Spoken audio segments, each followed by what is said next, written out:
Hey everyone, this is Chopping Up with D, Donna. Guys are familiar with me some way, somehow. So, every month I try to do a topic that I feel that's cool, that's interesting for us, our age group. So, I know that some people grew up in the church, some people haven't gone to church, but there's this notion of unequally yoked.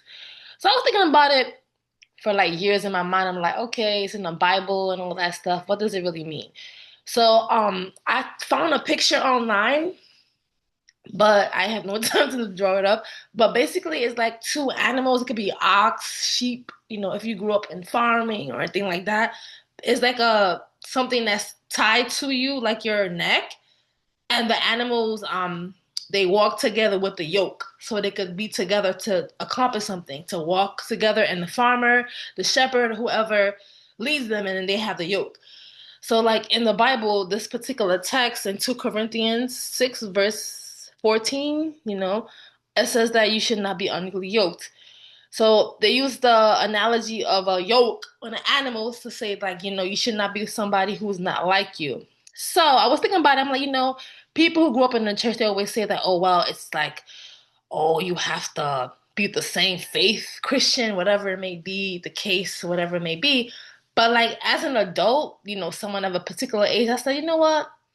Maybe, the Bible, not this religious book, but like a practical book to like a self-help book, you could say. Maybe it could be about like compatibility, like chemistry, like if, if that makes sense. So I was like thinking about it and I was like, let me make a topic about it because I think sometimes people get so caught up in, oh, I gotta meet somebody of the same religion as me, same faith as me, or like same thought process as you. But that's cool and all, but sometimes that doesn't help. I've seen 20 people in my lifetime that hold the same religion, same faith, either Christian, Islam, Hebrew Israelite, whatever your persuasion, and they stay together. So is it really just same belief system? Isn't it something else?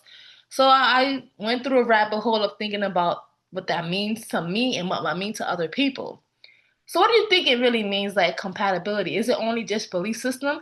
And let's think about people who don't believe in anything. Like if you're atheist agnostic, so what does that mean? Like what does compatibility mean now since you don't have a maybe you don't align yourself with a religious system or anything like that? What does the compatibility mean to you for someone that is your age now compared to what you was 5 years ago, 10 years ago when you were in your 20s and teens or whatever age you are from before till now? What do you think compatibility means to you?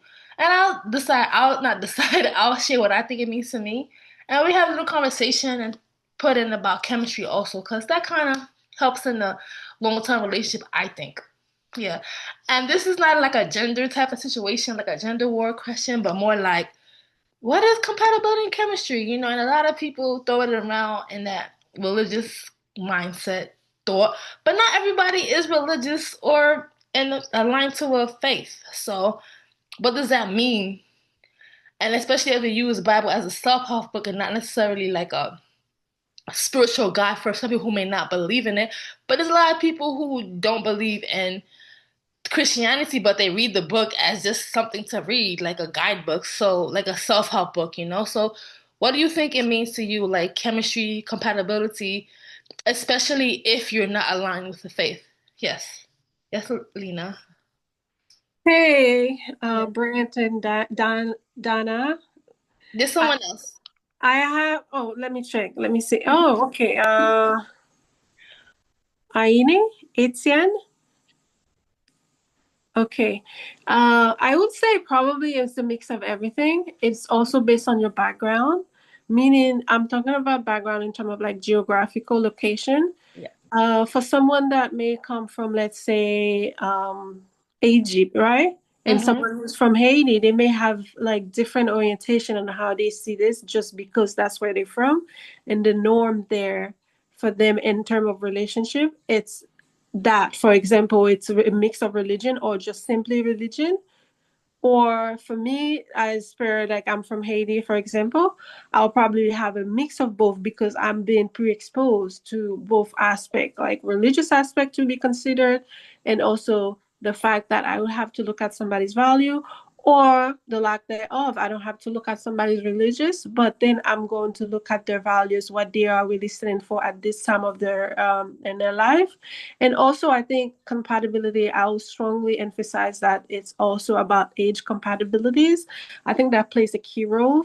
I think if you are 34 or whatever age you are, look for somebody that is closely related to that age group so you don't feel like you are falling ahead or falling behind in the category where now even you may not always have to think about it or thinking about it, it might still stays in the back burner where oh my God, this is something I want to revise. I want to talk to them about to see how do they feel about a certain thing just because now age becomes a factor. So you have to always come into re- uh, acceptance that age is really truthful, something that will help you along the way if you're looking for something to sustain for the future. You don't have to go ahead with somebody just because they're compatible with your chemistry or other aspect of your life. And then let's say some person is like 20 years older than you, that's already disqualify the person as not a match. Back then we did that. There used to be other reason like maybe economic values or economic alignments, but nowadays we don't really have to do that. So I think it's best and appropriate to look for people that are actually in our close range of age. Something else I would probably add on is maybe look at things as education. I think that's a big thing. When both people, I'm not saying like a formal or like conventional education, but when both people have something that they could look back, say, oh, this is what I did academically, I think you can find more of a common ground to align yourself and also transmit into the future you're trying to create, especially if you're thinking about having kids. So I think those are the things that I am actually personally currently considering when I'm going into something and pairing with somebody else. So those are the things I will never negotiate, like age and also education. If I'm already like pursuing my graduate study, I'm not saying necessarily a person have to be a graduate. I also think that it would be nice or a plus to know that they already in that path or already completed that path or a little bit above me, especially as a female. I have very traditional values too when it comes to like stuff.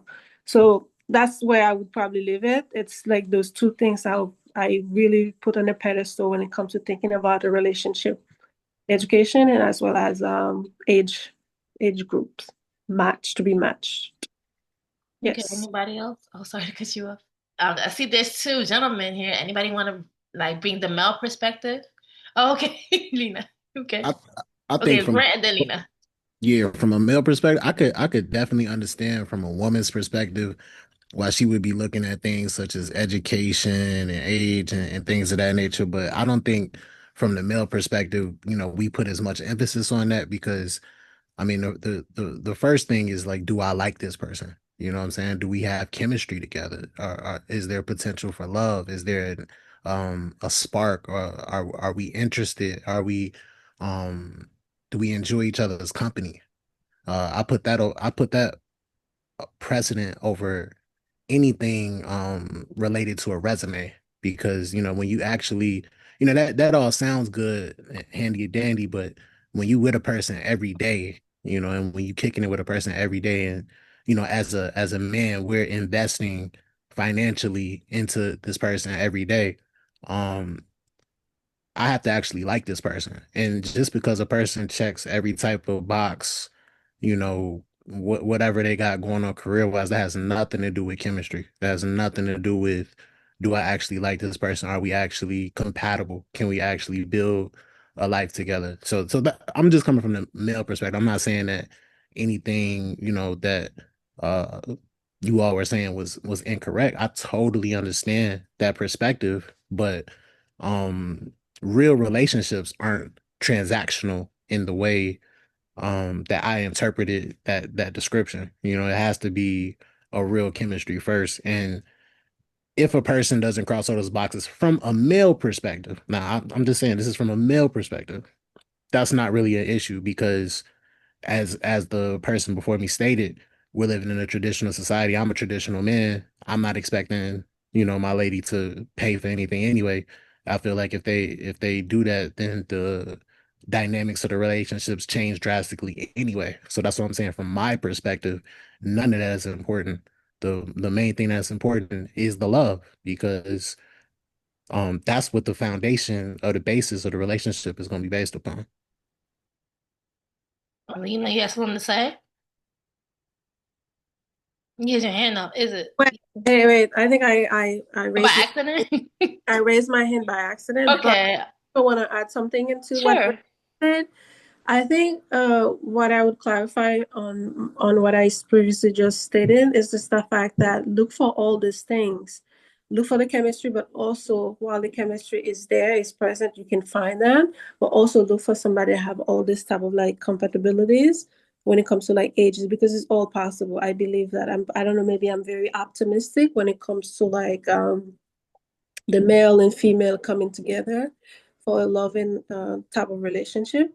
I do agree. Yes, chemistry is a very big, the first priority. But also, just because you get chemistry doesn't mean you cannot get the age match. You cannot get the educational match. All those things are there. You just have to look for it. And if you didn't find all of them or not able to check all the boxes yet, maybe it's not the time yet, or maybe you're just like one block away from meeting those matches. So just be patient or just be very strategic on what you do or when you are pursuing things for becoming like a person who's paired or in a mating relationship with somebody else. Anybody want to add? I was gonna say something. Okay, that's really great. Both of you, what you said, great points. What do you think about like how do you think how long I'm trying to formulate it the right way. So you meet the person, right? How do you what do you think about this so-called vetting process that they always talk about? Or do you think it's just like Brent said, chemistry, you get to know the person, you become their friend, you know who they are? What goes on with this? What do you think is about this whole process? I'm not a dating guru, I'm not a dating coach, I'm not saying I am, but there's a lot of chatter online. Most of the time it's people who they have their views. What do you think about that? You know, with the chemistry and the vetting process, and find you have met the person now. It's like getting to know them to see if it's real. What do you think What? about that? Wait, can you define what's vetting process? I have never. Okay, I don't know what. I mean, girl, that's crazy So to me vetting. too. I guess I'm showing my age. So supposedly, from what I've been seeing online, I like to watch things just till I have ideas for these discussions and stuff like that. So from this one person, it's ridiculous. She's saying that on this YouTube channel. She's like, oh, when you meet someone, especially her claims saying dating is not how it was back then, where you knew people before, like you went to school with them, or you know them personally through a friend or school, university, whatever may be the case. So now you're meeting people now randomly, supposedly. That's what she's saying, through online or through like a bar or randomly in the street or something. So because you don't know them at all, you have to do a vetting process to see if they're really worth your time. No, I mean, I see what she's saying, but I don't see what she's saying because it's like if it's gonna be this romantic endeavor, then of course you're gonna get to know the person regardless. Like, what is this formal vetting thing that she's saying? But a lot of these young people who younger than us, people like born in the 2000s, like people younger, they look at this content and they're gonna be like, okay. And it's funny. I remember I made a video on TikTok. I said, you know what? I'm happy that I don't use these things because I had a mother and a grandmother. I feel like a lot of times people they don't know these things about dating and mating because they don't have that family structure to know what it is about. I don't know. It just these new terms make me laugh. Like every time I hear something else, I'm like, you don't have a brother or a cousin, or it's just like what? So I mean, and I know I invited some younger people on this live, so that's why I was asking that question, like the vetting process, whatever that means. But the YouTuber just trying to say that because of dating, you usually date people you don't know. So you have to do a formal thing, like a job. I don't know. It seems so ridiculous to me.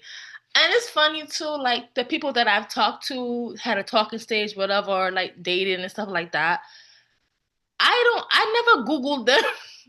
I never did that because over time they trusted me and I got to know them and then I knew who they were. So I didn't have to use the T app. I didn't have to Google them. I didn't have to do a criminal background check. Like, I don't know. It's just crazy what people say these days. Like, what do you guys think about that? I don't know. I never did that. But it was entertaining to me. That's why I put it out there and I invited some younger people because I know that's their thing. I don't know. It seems like weird to me. I mean, you just meeting somebody. Why are you thinking to like do all that? Like, are you the CIA, the FBI? I don't know. What do you think about that, ladies and gentlemen? What do you think about the vetting process, if there's even one to begin with? I don't know. It's weird to me, but to bring it up, it's funny to me. What do you think about that? Well, I think again, just from the male perspective, we're all, well, I'm in my 30s. It sounds like, the rest of the group is in their 30s as well. Yeah. I would hope by this time, there would be some sort of discernment. I mean, you Right? can't, we all been, Like what? we all been dating for more than half of our lives. We probably been dating longer than we haven't been dating. Right? So just has to be some sort of discernment, based upon your life experiences and your past experiences.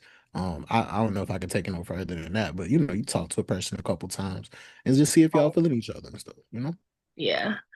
What do you think, Lena, about that? That's why I'm happy you asked because you're like, what is that? I didn't know what it was, girl. I was just, I was like, what? So I just wanted to the conversation. The vetting process, I personally don't think that's something that is respectful or I think it's more intrusive. Now, there are some exceptions. If Mm-hmm. you tell the person, I think prior of proceeding with anything like that, Mm-hmm. to ask for some sort of consent. I'm going to look up so X and Z, X, Y, and Z. Is that okay with you? Then also the response will kind of inform your next steps into what you're doing with that person too. I do think just go ahead if you're not the FBI, just like you mentioned earlier, you're not the FBI, you're not an employer, you're not the CIA. You have no business on just go ahead just because of dating to go ahead and run some background check on people. Yeah. I don't know, maybe I'm so strongly against it because I have gone through this and I felt so violated. And it wasn't even made in process. It was just like friends I met, and all of a sudden I heard, oh, I Googled you, and then all this information about background check keep coming up. No, that's People, violation. they Wow. didn't Googled me. They just went on doing a whole background check. And I had somebody who even told me that one time. She Man. told me out of nowhere, and it wasn't a friend. It was some girl that was dating the same guy. Apparently, I was dating, and she texted me one day. I have this guy that's my boyfriend, and then one time, and she's like, "Yeah, I did a background check on you." She just texted me that the audacity. If I knew now, I could have reported her, but Yeah, I that's didn't. harassment. So that I think it's a very disrespectful thing to do if you're not having like written consent or verbal consent. If it's like a friend thing, but it's like you don't just go ahead and do background check on people just because you want to know who they are and stuff. You have to be careful. Yeah, there are predators, there are criminals out there. Yeah, but I'm sure there are other basic level to check and find a feel to see how you feel on something like that, and then ask the person for consent. It's true. I never thought about that. That's a very good thing to ask consent because that's like diving into their personal lives and stuff like that. So that's good. Another thing I want to ask, like, with chemistry, do you think that if you're someone who's chasing the person too much, the chemistry like kind of fades away? What do you think about that? Let me take on this really quickly. And first, the thing that stands for when it's Mm-hmm. 100% thing you have to follow this because chemistry is not anything to be chased. Chemistry, when it's there, you're going to feel it, you're gonna recognize it, you're gonna see it like purely black and white in front of you. You're not gonna have any doubt that this is chemistry. When you feel like there's a little bit of slight of chasing, this is not something you should even pursue. Then another thing we have to really think about maturity. Now our emotions tend to take over us whenever we want to date or whenever we've seen somebody that we might have some interest in them. We tend to let our emotion guide us. Yes, it's good, but also be very cautious because at the end of the day, we may be looking for something, but majority of people that are out there, they may not. So we have to be very cautious in order to protect ourselves. Not to be too cautious where now you have to limit, you're going to limit yourself, but in a sense of, yeah, I don't have to invest myself emotionally because I don't know where this is going to lead, especially if you know the feelings of chemistry that you should be prioritizing are not there. Okay, with that being said, do you think I mean, there is a difference. This is a kind of like a rhetorical question to have feedback. What do you think is the notion between intensity and consistency? And what is more important, or is both important? I think they work hand in hand, to be honest, but I'll probably prioritize consistency. Consistency may have a little bit of like of intensity, but intensity without the latter may be something to look at. You, if you have consistency and therefore there is intensity, yes, that's amazing. That's 100%. Yeah, go for it. But if you just like intensity out of nowhere, the person is like the booty call type of relationships. Like you Yeah. have the intensity, it's wild, it's crazy, it's good, it is excited at that moment, but then there's no follow up. Then you will hear somebody again, let's say from today in the next 365 days from today. That is not something I would look at just because it's intense. When you're at the moment, it's great, it's amazing. But they give you all the butterflies there is to have experience, but then after that, there's nothing to it. You have to really look for the consistency, but then yes, of course, a little bit of intensity in between. Yes, of course. Who wouldn't want that? I would want that. Okay, okay, so this is more for the men here. So I mean, I'm probably speaking from personal experience from a couple of situations and stuff like that. But for the people who have like certain people have certain jobs, like they may be like in public service or like entrepreneurs or creatives, and then you're seeing somebody, you're with the person, and then they feel like you're not intense. You're consistent with the communication, but it's not intense because of the nature of your job. How do you like let the shorty know, like, I'm here for you, but it's like this job, so how do you do that?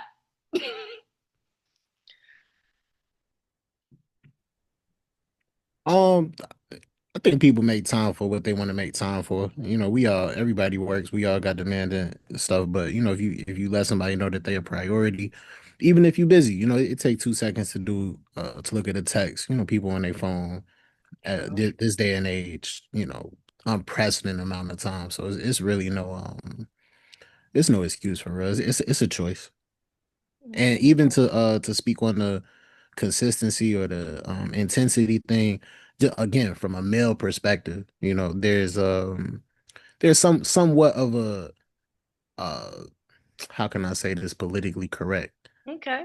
Um Courting a woman is somewhat of a humiliation experience for men because you have to basically beg for this woman's attention. Not beg is a strong word, but there's a little Fight bit for it. there's a little bit more push than pull, when you're initially courting a woman. Obviously that dynamic changes as you guys interact and connect.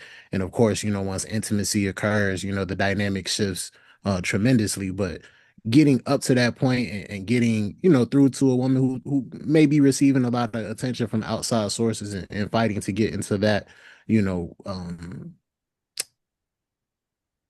stream of attention, that does require a certain amount of consistency and intensity. And just speaking from my own personal experiences, like perhaps at first, this woman wasn't paying you as much attention as you would like. And then all of a sudden, those dynamics shift dramatically. It's like, oh, wait a second, like, well, you responding to every single text now, or you trying to link with me, and I'm not trying to link, so I'm just saying when it comes to the initial courting experience, that's why the attraction and the mutual chemistry is so important off the top. But if it's not, it is on the man to be a little bit more consistent, than a woman is traditionally. That's my True. take on it. That's true because, like, I'm gonna be real. Some people, like, they were trying to, get at me, and I didn't even like them, so I ain't paid them no mind. So it was like a push for them, but it's like a pull for me, like, nah, I'm not into it like that. But then someone you really like, it just like boom, you in it, you all in it, and you just want to be with them, and then it just sparks, and it goes on from there. And then there's the other, it's like just things move on and things build, and you were somebody. So that's pretty true. Like, we gotta realize that when someone's not into you, we can't just be like, oh, give them a chance. I mean, we old enough to know when someone does not is really into us, like we're a placeholder, or like we just somebody to have a good time with, but it's not really like you're not their person. That's for both genders. So we gotta like, I mean, of course, when we're younger, it's kind of like, oh, I like him so much, I like her so much. But as we get mature, we're in our 30s now, so it should be like, nah, next. But I think sometimes too, at times, if the person is someone you really like and they're your type, and it's just everything for you, and you just let pride get to you, it could be hard to let go sometimes. I'm not speaking from my experience and things like that. Like this person like checks up all the boxes, you feel for them, but it's not the same them for you. So you just gotta sometimes let go and let the pride just go away and all that good stuff. But it's just interesting how a lot of things you see online, it's really like clickbait and rage bait about the things, and it's sometimes when you see the people selling the content, it's people who just are not even in relationships. Because I realize most people who are with somebody, they're not on these apps having think pieces. Like, it's funny. Today I deleted my threads because I was like, "Oh, this is ridiculous. These people are illiterate. They're really like, come on." And then, I mean, I'm with somebody, so I don't need to like. It's just ridiculous. So I deleted it. I remember, but the thing is, when I was in threads, it was a troll account. I was just trolling people just for fun. Like, I was like, and I said it on my bio. This is a troll account. And there was this one person, he was just saying all these things, and I was trolling. I was like, well, there's people who are dating and mating, and they're not on threads talking about they're single. I was trolling him because, like, shut up. Like, I had to delete the account because I'm too grown for this. Like, it's crazy, but it's just funny how people just do think pieces and all these things, and people who just haven't they relationships, they're not on these sites. They're not on this talking these things because real life is not on the internet. Like yesterday, someone wrote something about some regular dumb relationship posts, whatever. So I said to him, like, internet is not real life, and we could, as I said, internet is not real life, but we could agree to disagree. No, I said everybody. No, here's what I said. I said internet is not real life, and you're entitled to your opinion. He was like, "Oh, you're making two conversations in one." I was like, "Okay, like you're so stupid." Like I don't know. I just feel like is it the younger generation or just people just being so dumb now, illiterate? I feel like back then, like we be on social media, it was fun. It was like trolling. It was talking, having fun. Not everybody just miserable and having these think pieces about relationships, about making friends. Like, Brent, how did we meet? You remember how we met? It's just like I don't understand why people just complicate things as just normal things that people do every day in real life. I don't understand it. It's weird to me. I don't know. I just don't get it. It's really weird. And then they put in content on it. It's It's weird. okay. It's okay. What I mean by it's okay is that times change or time changes, and we just have to try to adapt and enjoy our moment. And that's why sometimes I tend to adjust into like an individualistic type of living, because I realize, yes, no matter how much you can extend to another person to clarify things that is obvious, sometimes they will, if they have the means to just deny any attempt, they will do it. Sometimes it's very personal to them. So yes, I would not waste time online because we know what it is already. but that doesn't mean there's not a life outside of being online. Some people, that's probably what they're trying to paint for us anyway. Like life is done outside of the internet, but you just have to know how you make of it. There are business to be made online. There are connection to be made online. But yeah, there are people that will make you hate the internet just because they know you probably like they know yourself before you know yourself. There's your next turn breakthrough. It's through the internet. If they make it such a nasty place, we're probably not gonna like the internet. We're gonna ignore all the beautiful things that comes with that too. So that's why you just have to know the benefit that's there. People are gonna say whatever they want, but use it for your own pathways, whatever you want it to be. Yeah. I don't know if that makes sense. No, that makes sense. I'm just being dramatic. I'm a dramatic person. I was a theater minor, by the way. So that's what it is. But I think for me, I'm trying to like build a community just to have my own community to just talk about things. That's why the brand is called Chopping Up with D. It's just a way to just talk about things that, we may be afraid to talk about. I mean, me coming from a church background, like one of my friends, he's on I can attest to this, like you can't, well, certain churches, I can't say all, but like our church background, like you can't really speak about things that they say that's like the elephant in the room, controversial things, or like even just things that's outside the world, like they say in the church, well, vernacular. You say it in the church, it's like, oh, you're being a sinner or whatever that means. But I think for me, I'm just trying to cultivate a community just to talk about things, things like this conversation I have with my other friends on the phone, on the text. But the thing about me is I have so many people that I know that they don't know each other, but like this is a way to like have the conversation in a way that's like we chopping it up, we talking about it, we trying to make sense of it and all that good stuff. That's all it is. That's all the reason why I have this. Yeah, so that's what I do this. I know it's a dream of mine to continue to do these things and to maybe do it on in person, from time to time and just have these conversations and just really talk about things that we afraid to talk about.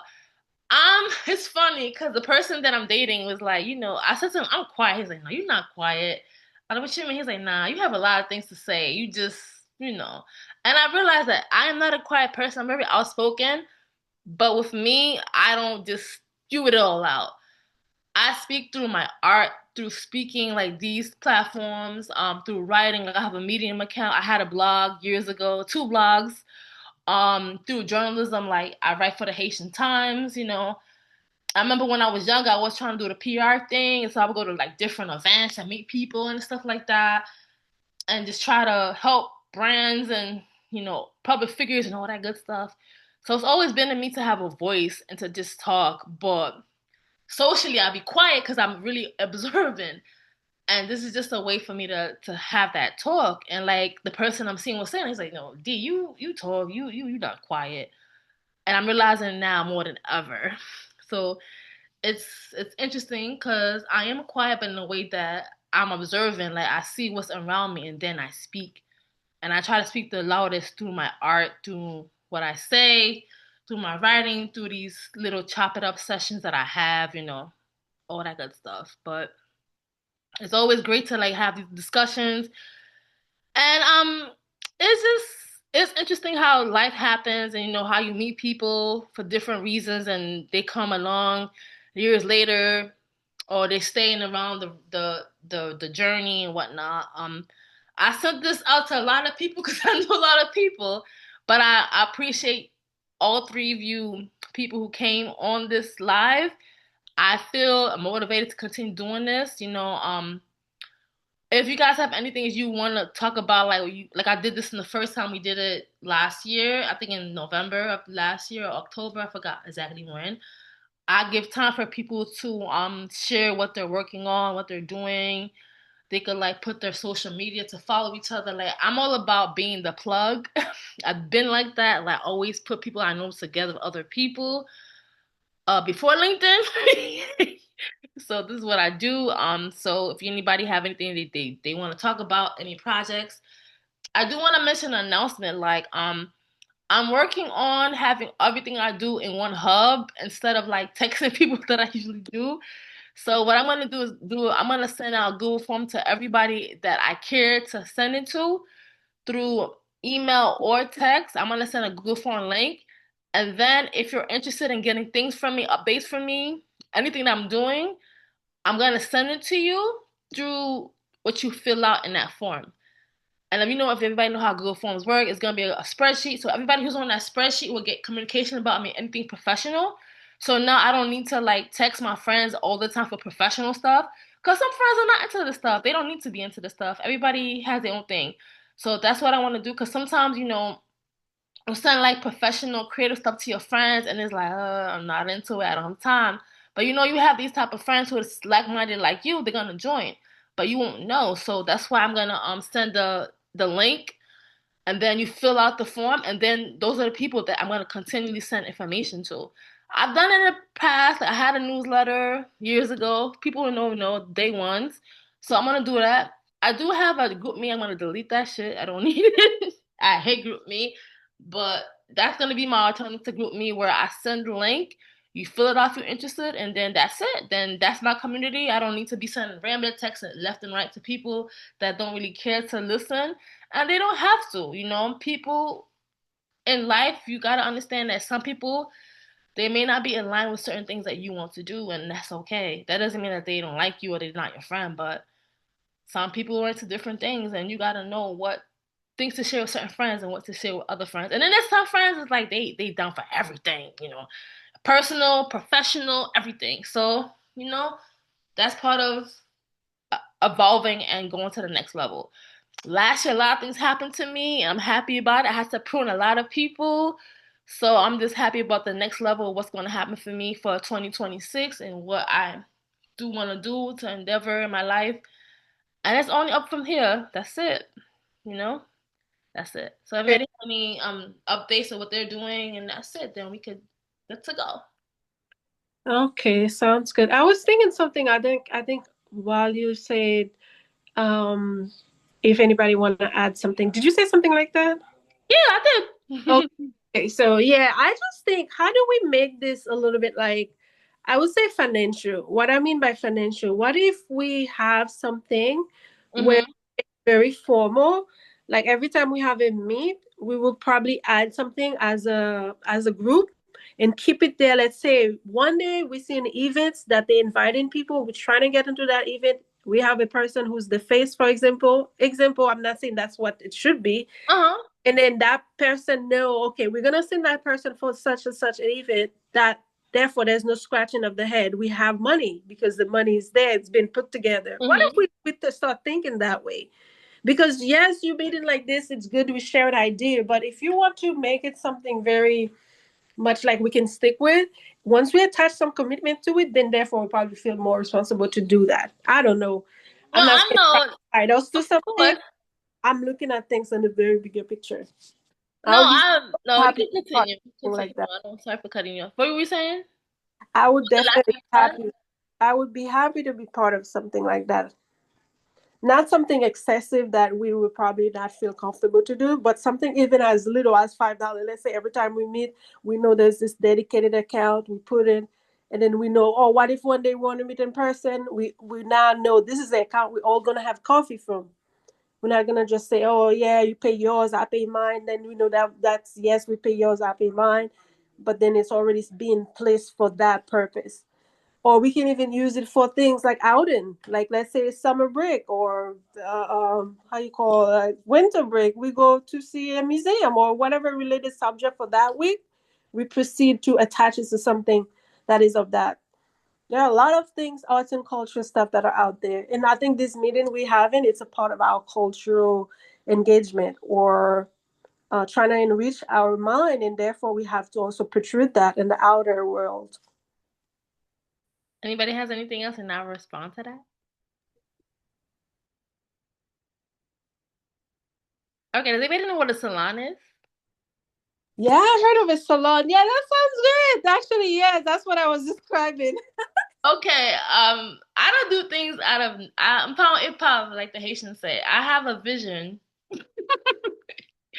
Let me tell you something. A lot of movements happen in people's apartments. I mean, now we're like in the 21st century, so it's gonna be through Zoom. A lot of things that happen like we see in America and other parts of the world. It happened with people just meeting secretly, like exclusively, and making something out of it. I think now a lot of people don't understand these things. I don't know, because we've lost a sense of community within our culture, whatever that may be culture you ascribe to. So this is what I've been trying to do because me, I know a lot of people and some people are not my people and I realize that. Not in the sense of like culturally or like race or whatever it may be, but more in the sense of my values and like me as a creative. I don't I like the person online kind of attest to this. Like coming from a certain like a cult, can we say that? A cult, um, creativity is like shunned upon. I mean, I'm a very creative person. Like I have a lot of things and ideas that I want to do, but it's hard to find people like me to find these things. Now, did this vision happen like did I say, all right, I want to start a salon? No, but over time, reflecting about it, I realized that that's what I've been trying to do for the last 5 years, but I didn't call it what it was until I spoke to my mentor. He was like, I see what you're trying to do. And I'm not trying to be religious, but Jesus started with 12 people. So I'm just saying, like, where's my 12? So I'm not saying I'm Jesus, but you know what I'm trying to say. So that's what I'm trying to do.